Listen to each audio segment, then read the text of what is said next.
Hello guys, আসসালামু আলাইকুম। আপনারা সবাই কেমন আছেন? আশা করছি সবাই ভালো আছেন। তো আজকের আমি আপনাদের মাঝে আবারও একটি গুরুত্বপূর্ণ ভিডিও নিয়ে হাজির হয়ে গিয়েছি। তো আজকের ভিডিওটি খুবই গুরুত্বপূর্ণ, ইন্টারেস্টিং হতে চলেছে। তো ভিডিওটি শুরু করার আগে আমি আপনাদেরকে এখনো বলতে চাই, আপনারা যারা আমাদের চ্যানেলটিকে এখনো সাবস্ক্রাইব করেননি, অবশ্যই চ্যানেলটিকে সাবস্ক্রাইব করে দিবেন আমাদের নিত্য নতুন ভিডিওগুলি পাওয়ার জন্য। তো আজকের ভিডিওর মূল টপিক, আমাদের সামনে আসছে কুরবানির ঈদ। তো আজকে এই কুরবানির ঈদের বিষয় নিয়ে, তো আমাদের সামনেই এসেছে কুরবানির ঈদ। কুরবানির ঈদের যে মূল টপিক বিষয়টি নিয়ে কি করলে সঠিকভাবে আমাদের কুরবানিটি হবে, তো চলুন এই বিষয় নিয়ে আলোচনা রাখবেন আল্লামা দিলওয়ার হোসেন সায়েদী। চলুন সায়েদী সাহেবের মুখ থেকে মূল্যবান বয়ানটি শুনবো। দেরি না করে ভিডিওটি শুরু করছি, শুনুন। আমার ভাইয়েরা, হযরত ইব্রাহিম আলাইহিস সালামের কথা আল্লাহ পাক কোরআনে কারিমে বলছেন, সবর কারে কয় দেখো, শেখো সবর কারে কয়। আল্লাহ পাক বললেন, ইব্রাহিম তোমার বিবি আর তোমার নবজাতক এই সন্তানকে রেখে আসো মক্কা নগরীতে। তিনি চলে গেলেন, সেখানে ঘর নাই, বাড়ি নাই, কিচ্ছু নাই, চতুর্দিকে ধুধু বালু আর মরুভূমি। হযরতে হাজরা বলছেন, ইব্রাহিম সামান্য পানি আর খাবার দিয়া আমার সন্তান শুদ্ধ এখানে রেখে যেতেছো, আমি কি অপরাধ করেছি? কোনো জবাব নাই। দুইবার তিনবার বলার পরে হাজরা বলছেন, ইব্রাহিম গো, তবে কি আমার আল্লাহর হুকুম মতো আমারে রেখে যাচ্ছ নাকি? হযরত ইব্রাহিম আকাশের দিকে আঙ্গুল উঁচু করলেন। কথা বলবেন, বাক শক্তি বেরোচ্ছে না। 80 বছর বয়সের সময় একটা বাচ্চা আল্লাহ তারে দিছেন, আর এমন বাচ্চা, পয়গম্বরের ছেলে, কি সুন্দর চেহারা, মরুভূমির উপরে ফালাই দিয়ে রওনা হয়ে যাচ্ছেন, মুখ দিয়া কথা সরছে না, আকাশের দিকে দেখালেন। হযরত হাজরা বুঝতে পারলেন। হযরত হাজরা বলেন, ইব্রাহিম কোনো চিন্তা নাই, নিশ্চিন্ত মনে বাড়ি ফিরে যাও। আমি আমার আল্লাহর উপরে এতটা ভরসা করে, আল্লাহর হুকুমে যদি আমার এখানে রেখে যেয়ে থাকো, ওই আল্লাহ পাক আমাকে আর আমার কলিজার টুকরা ইসমাইলকে পানিতে আর খাবারে মারবেন না, অবশ্যই তিনি ব্যবস্থা করবেন। ব্যবস্থা হয়ে গেল। হযরত ইসমাইল বড় হয়ে গেলেন। আল্লাহ পাক অর্ডার করলেন, জবাহ করো ছেলেকে। হযরত ইব্রাহিম আলাইহিস সালাম যখন জবাহের প্রস্তাব করলেন, হযরত ইসমাইল তা আপত্তি করতেন, বাবাজি আমার মায়ের আর আমাকে বাচ্চা অবস্থায় ফেলে গেলেন, খাবার দেন নাই, পরার দেন নাই, বছরের পর বছর আমাদের এখানে কাটলো, দেখতেও আসেন নাই, আজ আসছেন জবাহ দিতে। এটা কেমন কথা? কি ধরনের বাপ আপনি? এরকম বলছে নাকি? এরকম বলছে? হযরত ইব্রাহিম আলাইহিস সালাম প্রস্তাবটা কিভাবে পারলেন? আল্লাহ পাক কোরআনে কারিমে দৃষ্টান্ত রেখে দিয়েছেন। আল্লাহ পাক বলছেন, হযরত ইব্রাহিম ছেলেকে বললেন, ইয়া বুনাইয়া, হে আমার কলিজার টুকরা লাডলা, হে আমার কলিজার টুকরা সন্তান, ইন্নী আরা ফিল মানাম আন্নী আযবাহুক, আমি স্বপ্নে দেখছি আমি যেন তোমাকে জবাহ করতেছি। ফানজুর মাযা তারা, তোমার রায় কি বলো? আমি তো স্বপ্নে দেখছি যে আমি তোমার জবাহ করতেছি, এখন তোমার রায় কি, তোমার মত কি? হযরত ইসমাঈল আলাইহিস সালাম শুনিয়া দিলেন দৌড়, নাকি না? হযরত ইসমাঈল আলাইহিস সালাম ধৈর্যের প্রতীক, তিনি কি কথা বললেন, তার মুখের কথা কোরআন শরীফে আল্লাহ পাক উঠায় দিলেন। হযরত ইসমাঈল বললেন, ইয়া আবাতি ফাআল মা তু'মারু সাতাজিদুনি ইনশাআল্লাহু মিনাস সাবিরিন, হে আমার পিতা, আপনি যে ব্যাপারে আদিষ্ট হয়েছেন আপনি তা পালন করুন, অবশ্যই আমাকে ধৈর্যধারীদের মধ্যে পাওয়া যাবেন। সুবহানাল্লাহ। এক বর্ণনায় এসেছে, হযরত ইসমাঈল বললেন, আব্বাজান আমি ধৈর্যধারীদের ভিতরে আমারে পাবেন, তবে জবাহ করার আগে আমার হাত পাটা একটু বেঁধে নেন, কারণ জবাহের যন্ত্রণায় আপনার গায়ে যদি আমার হাত পাও লেগে যায় তো বেয়াদবি হয়ে যেতে পারে।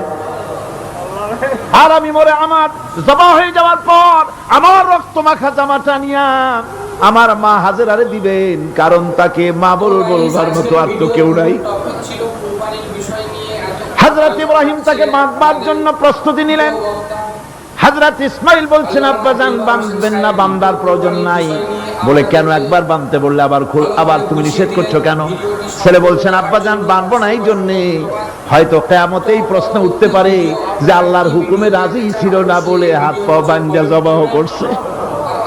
আমি এই সুযোগ দিব না, আপনি জবাহ করেন, আমি এতটুকু নড়াচড়া করব না। ধৈর্যের চরম প্রতীক হযরতে ইসমাইল আলাইহিস সালাম দেখাই দিয়েছেন ধৈর্য কারে কয়। বাড়ি নাই, ঘর নাই, আমি কোথায় থাকবো, কোথায় আশ্রয় নেব, কে আমারে খাইতে দেবে? তুমি আমার উপর রাগ করছো, কেন ফেলে যাচ্ছ? জবাব নাই। আবারও বললেন, কেন ফেলে যাচ্ছ? ইব্রাহিমের তো বুক ফেটে যাচ্ছে, বলতে পারতেছেন না, বুক ফেটে যাচ্ছে। সন্তান, স্ত্রী এভাবে ফেলে যাচ্ছে, মুখটা মলিন। হযরত হাজরার হুঁশ এলো। হযরত হাজরা বুঝলেন ইব্রাহিম সাধারণ মানুষ নন, তিনি আল্লাহর নবী, আর নবীরা আল্লাহর হুকুম ছাড়া কাজ করেন না। প্রশ্ন করলেন, ইব্রাহিম তুমি যে আমার এখানে রেখে যাচ্ছ, এটা কি আল্লাহর হুকুম? হযরত ইব্রাহিম বলছেন, অবশ্যই। আর কিছু বলতে পারলেন না, উপরে আঙ্গুল চর্চা করলেন, আমার আল্লাহর হুকুম, তাই তোমার রেখে গেলাম। হযরতে হাজরা বলেন, ইব্রাহিম মনে কোনো কষ্ট নিও না, কোনো চিন্তা করো না, তুমি নিরাপদে নিশ্চিন্তে বাড়ি চলে যাও, আমিও কোনো চিন্তা করব না।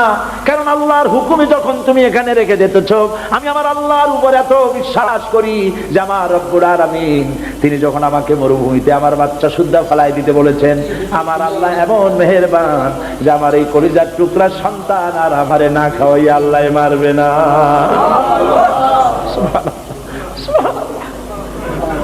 হযরতে হাজরা পানির জন্য দৌড়দৌড়ি করলেন। সাফা মারোয় আপনারা জানেন, সব জানা কথা, সাফা মারোয় দৌড়িয়ে দৌড়ি। এই যে পানির জন্য হাজরা দৌড়াইলেন, আল্লাহর কাছে খুব নাপছন্দ হয়েছে নাকি? এমন পছন্দ হইল আল্লাহর কাছে, কিয়ামত পর্যন্ত তার এই বান্দির আমল, এই দৌড় আল্লাহর কাছে এমন পছন্দ হয়ে গেল, কিয়ামত পর্যন্ত সমস্ত হাজীদের জন্য আল্লাহ ওয়াজিব করে দিল, দৌড়াও, আমার হাজরা যেমন দৌড়াইছে সেই রকম দৌড়াও। সুবহানাল্লাহ। ইসমাইল না খেয়ে মরছে, পানির অভাবে মরছে। হযরতে জিবরাইলকে আল্লাহ পাঠায় দিলেন, আমার ইসমাইলের পায়ের গুতা যেখানে লাগতেছে তুমি গিয়ে সেখানে পায়ে আঘাত করো। হযরতে জিবরাইল পায়ের আঘাত করলেন, সেখান থেকে পানি ছিটকে বেরিয়ে চলে আসলো। জমজম, থাম থাম। হযরতে হাজরা এসে দেখেন পানি চিকচিক করতেছে চতুর্দিকে, পানি থামানো যায় না, চতুর্দিকে পাথর দিয়ে বেড়া দিতে, তাও থামে না। তারপরে তিনি বলছেন, জাম জাম, মানে থাম থাম। পানি থেমে গেল, কিন্তু পানির উৎস থামলো না। সেই পানি পৃথিবীর কোটি কোটি মানুষ আজ পান করে, লক্ষ লক্ষ মানুষ এই পানি দিয়ে গোসল করে, উযু করে। লক্ষ লক্ষ গ্যালন পানি প্রতি বছর সারা দেশে ছড়িয়ে যায়, মক্কায় যায়, মদিনায় যায়, জেদ্দায় যায়, সমস্ত জায়গায় যায়। দরিয়া ফুরায় যাওয়ার কথা, কিন্তু কুয়া ফুরায় না। সুবহানাল্লাহ। আল্লাহর কুদরত কাকে বলে? এগুলো কি কপাল পোড়াদের কিসমতে হবে? কপাল পোড়াদের কিসমতে হবে? আল্লাহ পাক ঈমানদার মুমিনদের জন্য সমস্ত নিয়ামত রেখে দিয়েছেন। আল্লাহ পাক বলেছেন, ফিহি আয়াতুন বায়্যিনাত, অসংখ্য নিদর্শন।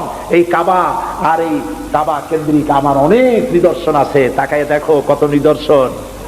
আজ পৃথিবীর কোন শহর নাই নিরাপত্তার শহর যেখানে জীবনের নিরাপত্তা পাওয়া যাবে। আল্লাহ পাক বলেছেন, ওমান দাখালাহু কানা আমিনান, যেই ঢুকবে মক্কায় আর মদিনায় সেই নিরাপত্তা লাভ করবে। সুবহানাল্লাহ, সুবহানাল্লাহ বলবেন না? সুবহানাল্লাহ বলবেন না? আমার বন্ধুগণ, এরই বলে সারেন্ডার করা। আল্লাহ রাব্বুল আলামিন বললেন, আসলিম, সারেন্ডার করো। হযরত ইব্রাহিম আলাইহিস সালাম বললেন, আসলামতু লিরাব্বিল আলামিন, সারেন্ডার হয়ে গেলাম। সারেন্ডার হয়ে এক পরীক্ষা পাস করলেন, আরো এক পরীক্ষায় দুটা পাস করছেন কিনা? সুবহানাল্লাহ। এবার 3 নম্বরের পরীক্ষা, 3 নম্বর। ছেলে এবার বড় হয়েছে, নাদুস নুদুস চেহারা, সুন্দর, সুবহানাল্লাহ, নাদুস নুদুস চেহারা, জ্ঞান হয়েছে। এবার যাও ছেলেকে জবাব করো। সুবহানাল্লাহ। একটার পর একটা মারাত্মক অগ্নি পরীক্ষা, ছেলের জবাব করো। হযরত ইব্রাহিম আলাইহিস সালাম বলছিলেন যে আল্লাহ এই রকমের কঠিন পরীক্ষা দিয়ে আমারে বানাইও না। বলছেন না। বুঝিয়ে দিলেন। আমার মা বোনেরা, আমার ভাইয়েরা লক্ষ্য করেন, হযরত ইব্রাহিম ছেলেকে প্রশ্ন করলেন, তারে বললেন পরিষ্কার, আল্লাহ আমাকে অর্ডার করেছেন, ইন্নী আরা ফিল মানাম আন্নী আযবাহুক, আমি স্বপ্নে দেখেছি আমি তোমাকে জবাহ করতেছি, বলো তোমার অভিমত কি? ফানজুর মাযা তারা, বলো তোমার অভিমত কি? হযরত ইসমাইল বলতে পারতেন, আব্বা আপনি আমার বাবা, আমার মায়ের শুদ্ধ করে ভালাই দিয়ে গেছেন, বছরের পর বছর খাবার দেন নাই, পরার দেন নাই, খোঁজ খবর নেন নাই, আজকে কোন অধিকারে আপনি আমাকে জবাহ করতে এসেছেন? বলতে পারতেন না? তিনি কি তা বলেছেন? না। এর নাম মুসলমান। চিল্লায় বলেন সুবহানাল্লাহ। এর নাম মুসলমান। আল্লাহর হুকুমের সামনে মাথা নত করে দাও। হযরত ইসমাইল কি জবাব দিলেন? হযরত ইসমাইল বললেন, ইয়া আবাতি ফাআল মা তুমারু সাতাজিদুনি ইনশাআল্লাহু মিনাস সাবিরিন।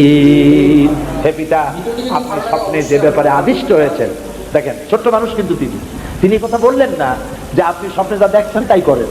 তিনি বললেন কি, আপনি স্বপ্নে যে ব্যাপারে আদিষ্ট হয়েছেন আপনি তা পালন করুন। ছেলের এই জ্ঞান হয়েছে আমার আব্বা আল্লাহর পয়গম্বর, আর পয়গম্বরেরা নিজের ইচ্ছায় কিছুই করে না, আল্লাহর হুকুম। আপনি আমাকে ধৈর্যধারীদের মধ্যে পেয়ে যাবেন, আমাকে ধৈর্যধারী পাবেন। আমি ছটফট করব না, দৌড় দেব না। তবে আমার আব্বা তিনটা কাজ করেন। জবাহ করার সময় আমার হাত পা বাঁধেন, যাতে করে জবাহের বেদনায় যন্ত্রণায় আমার হাত পা আপনার গায়ে লাগলে আমার বেয়াদবি হয়ে যেতে পারে। হাত পা বাঁধবেন। 2 নম্বরে আপনার চোখটা বাঁধবেন ভালো করে, যাতে করে আমার গর্দান দেখলে এখানে ছুরি চালাইতে আপনার কষ্ট হইতে পারে, হাতটা শিথিল হয়ে যেতে পারে। বাপের কাছে ছেলের গর্দান বড় প্রিয়। বাপ তার ছেলেকে কাছে রেখে তার গর্দানের উপরে চুমা খায়, তার কপালে চুমা খায়। আপনার চোখটা বাঁধিয়ে নিয়েন, তাহলে কষ্ট কম হবে। আর 3 নম্বরে আর একটা দাবি আছে। 3 নম্বরে আর একটা দাবি হলো, আমার মা হাজেরা জনম দুঃখিনী মা, আমার কোন সন্তান তার নাই, মা বলে ডাকবার মতো। আমাকে জবাহ করার পরে আমার রক্ত মাখা জামাটা আমার মায়েরে দিয়া দিবেন, আর বলবেন যেন কান্দাকাটি না করে, কিয়ামতের দিন আল্লাহর দরবারে মায়ের সাথে আমার দেখা হয়ে যাবে। হযরত ইব্রাহিম ছেলের হাত পা বাঁধলেন, নিজের চোখ বেঁধেছেন। আল্লাহর আকাশের ফেরেশতারা তাকায় দেখতেছেন, কি সাংঘাতিক পরীক্ষা। এত বড় পরীক্ষা পৃথিবীর কোন মানুষকে আল্লাহ রাব্বুল আলামিন করেন নাই। কি কঠিন পরীক্ষা। নিজের ছেলের গলায় ছুরি চালানো বাপের পক্ষে কি সম্ভব? হযরত ইব্রাহিম আলাইহিস সালাম কোরআনে কারীমের মধ্যে রব্বুল আলামিন সুন্দর করে বলেছেন, ফালাম্মা আসলামা ওয়া তাল্লাহু লিল জাবিন। বাপ বেটা দুজনে রাজি হয়েছে, ছেলেটারে কাট করিয়া ছুরি ধরছে, ছুরি চালানো শুরু হয়ে গেছে। আল্লাহর কি ইচ্ছা আছে ইসমাইল জবাহ হয়ে যাক, আল্লাহর ইচ্ছা পরীক্ষা করা। আর ইব্রাহিম আলাইহিস সালাম পরীক্ষার রেজাল্ট জানেন না, ঠিক কিনা? ছেলে জবাহ হবে কি হবে না এটা কি জানা আছে? তার জানা আছে জবাহ হবেই। শক্তভাবে ছুরি চালাচ্ছেন, কাটে না, গলা কাটে না। এরপরে আল্লাহ রাব্বুল আলামিন, আকাশের ফেরেশতারা কাঁদতেছে এই দৃশ্য দেখে। আল্লাহ পাক দুম্বার ব্যবস্থা করে দিলেন। দুম্বা ইসমাইলকে, হযরত ইব্রাহিমের তো চোখ বাঁধা, ইসমাইল আলাইহিস সালামকে সরাইয়া দুম্বার সামনে দিয়েছে, দুম্বা জবাহ হয়ে গেছে। সুবহানাল্লাহ। আল্লাহ রাব্বুল আলামিন হযরত ইব্রাহিমকে শোনায় দিলেন, ওয়ানাদাইনাহু আইয়া ইব্রাহিম قد صدقت الرؤيا إنا كذلك نجزي المحسنين। আমি ইব্রাহিমকে ডেকে বললাম, ইব্রাহিম তুমি তোমার স্বপ্নকে বাস্তবে রূপ দিয়েছো, আর আমি এইভাবে করে মুহসিনদেরকে পুরস্কৃত করে থাকি। সালামুন আলা ইব্রাহিম। ইব্রাহিমের উপরে আল্লাহর শান্তি নাযিল হোক।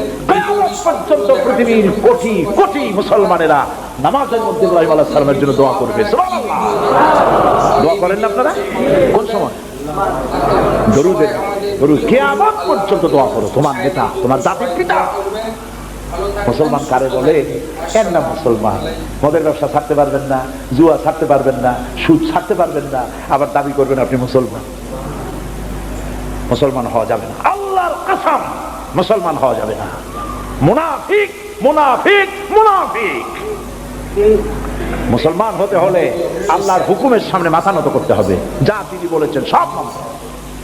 মিথ্যা ছেড়ে দিতে হবে, ওজনে কম দেওয়া যাবে না, খাদ্যে ভেজাল দেওয়া যাবে না, নিজের স্ত্রীকে নিজের মেয়েকে বেপরদা করা যাবে না, বৈশাখী মেলার নামে নিজেদের মেয়েগুলিকে সৌন্দর্য প্রদর্শনী করে মানুষের সামনে বের করা যাবে না। এর নাম ইসলাম। এর নাম কি? এই ধরনের মুসলমান হইতে পারবো আমরা? হইতে পারবো? এই ধরনের মুসলমান হইতে রাজি আছি? কারা কারা রাজি? আলহামদুলিল্লাহ।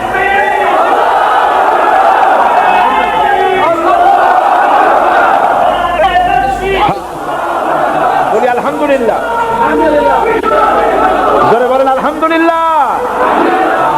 এইরকম মুসলমান হতে হবে যে আমার চেহারা করতে হবে আল্লাহ যেভাবে হুকুম করেছেন, রাসূল যেভাবে করেছেন। আমার পা থেকে শুরু করে মাথা, জামা কাপড়, ওঠা বসা, চলা ফেরা সব করতে হবে আল্লাহ যেভাবে বলেছেন, রাসূল যেভাবে করেছেন। আল্লাহ রাব্বুল আলামিন বলেন, ইয়া আইয়ুহাল্লাযীনা আমানু দুখুলু ফিস-সিলমি কাফা ওয়ালা তাত্তাবিউ খুতুওয়াতিশ শাইতান ইন্নাহু লাকুম আদুউম মুবিন। হে বিশ্বাসীরা, পূর্ণাঙ্গ রূপে ইসলামের মধ্যে দাখিল হয়ে যাও, একটু আধটু না, সবটুকুন। আর খবরদার শয়তানের পদাঙ্ক অনুসরণ। তো গাইস, আজকের ভিডিওর মূল টপিক ছিল কুরবানির বিষয় নিয়ে। এতক্ষণ আলোচনা রাখছিলেন আমাদের প্রিয় বক্তা আল্লামা দিলবার হোসেন সায়েদী। তো কুরবানির বিষয় নিয়ে আপনাদেরকে ভালোভাবে বুঝিয়ে দিলেন। ভিডিওটি সম্পূর্ণ দেখার জন্য অসংখ্য অসংখ্য ধন্যবাদ। তো পরবর্তী ভিডিও আপনারা কি ভিডিও দেখতে চান অবশ্যই এই ভিডিওর নিচে কমেন্ট করবেন। আর আপনারা সবাই আমাদের প্রিয় হুজুর আল্লামা দিলবার হোসেন সায়েদীর জন্য সবাই দোয়া করবেন। ভালো থাকবেন, সুস্থ থাকবেন। আসসালামু আলাইকুম।